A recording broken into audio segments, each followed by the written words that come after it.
Hi, everyone, and welcome to this 6-part video series where I'm going to talk about and teach you some simple ways to add tapping to your everyday life so that you can reduce your stress, reset your nervous system, sleep better. Of course, that's what I'm all about. And just make it simple for you, because a lot of people, when they start tapping, the number one reason they don't tap is because they don't know what words to say. My clients in between sessions, if I say, did you tap? They'll say, well, I didn't know what to say. And so I want to teach you 6 different techniques that you can incorporate in your everyday life that you don't always need to know exactly what words to say, but by using it and building a routine with tapping, it will actually help you feel better, reduce your stress, just increase your window of tolerance so that you can be more able to just deal with everyday stresses. And so before we continue, in the comments below, you will see a link for my disclaimer. So please go ahead and click that link and read my disclaimer.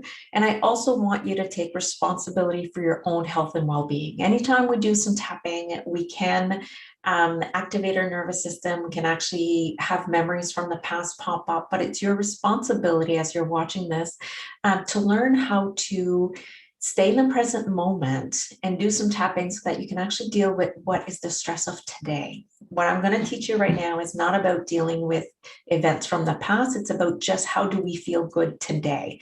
So I see tapping in 2 ways. The first way is energy management, stress management, and just calming the nervous system in the moment. And then there's tapping for transformation. And that's not what we're doing in this video series. It's just really learning how to use it for stress management. All right, so the first technique I'm teaching you, it's called talk and tap. So as you can see, these are the tapping points. And I'm going to talk through them as we're doing this. So now let's start. So our first point is the top of the head. All right, the next is the eyebrow, the side of the eye, underneath the eye, under the nose, the chin, the collarbone, and under the arm. And sometimes we also use the side of the hand point. And so as I'm going to talk and explain things to you today, I just want you to keep tapping and know that you can tap on one side or both sides. We're kind of equal on both sides of our body with the meridian lines. And that is what we're tapping on, the end points of the meridian. And it allows our body to kind of move and process the energy and let it release. And so why would we tap on a regular basis? Why create a routine with tapping? Well, as I said, it helps us reduce our stress. So Peter Stapleton did many wonderful studies. And in the graph that you'll show here, it shows, it reduces our cortisol level, it increases our happiness. It just reduces pain. It reduces food craving. So there's many reasons to add tapping to your routine every day, even if it's just 5 minutes of talk and tap, or mindless tapping as we'll learn tomorrow, or finger squeezing as we'll learn the next day. Any kind of tapping that you can add to just help regulate your nervous system. So this is my way of explaining what is going on when we tap. So we all know that our amygdala, our emotional center of the brain, is responsible for like the fight or flight mode. Most people that aren't sleeping, they're quite activated fight or flight wise. And so when we're tapping, we're sending a calming signal up our meridian lines, up to this amygdala, saying, it's okay, we're safe right now. You can actually reduce the cortisol that you're sending out through my body.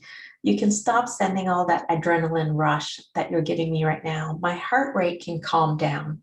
And so it sends the signal back, and then we start feeling calm. And so by adding tapping, even if it's 5 to 10 minutes a day, it helps us lower our cortisol level, which is our stress hormone. It helps us feel more in balance.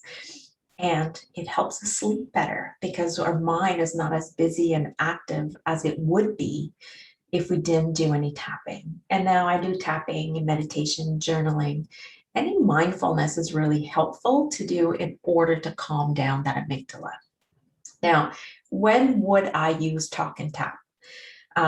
Different many ways. A lot of times, my biggest way I use talk and tap is when I'm out in the woods by myself and I'm just kind of talking myself through a situation or through trying to get myself encouraged to take an action or not take an action, I start talking to myself and then I add tapping.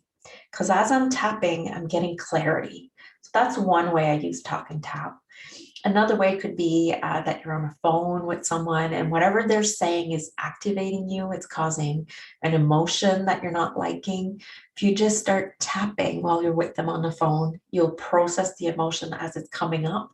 You'll send that calming signal and kind of counteract the emotion that's coming up that you're not liking. Other times, if you're with a friend and she's sharing or he's sharing something important to them, you can just start tapping. A lot of my friends know now it's kind of normal. I might just go to my collarbone point and just tap that one as they're tapping. So we don't need to use all the points, but it's good to just do some tapping as we're talking things through, and clarity just comes much easier.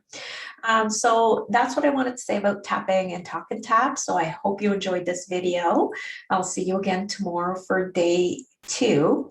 And in the meantime, if you know a friend that could use this video or could follow along with us as we go ahead, please share this video, subscribe to my YouTube channel, share the challenge that is currently going on with friends and family. And I'm hoping to see you again tomorrow. Thanks. Bye.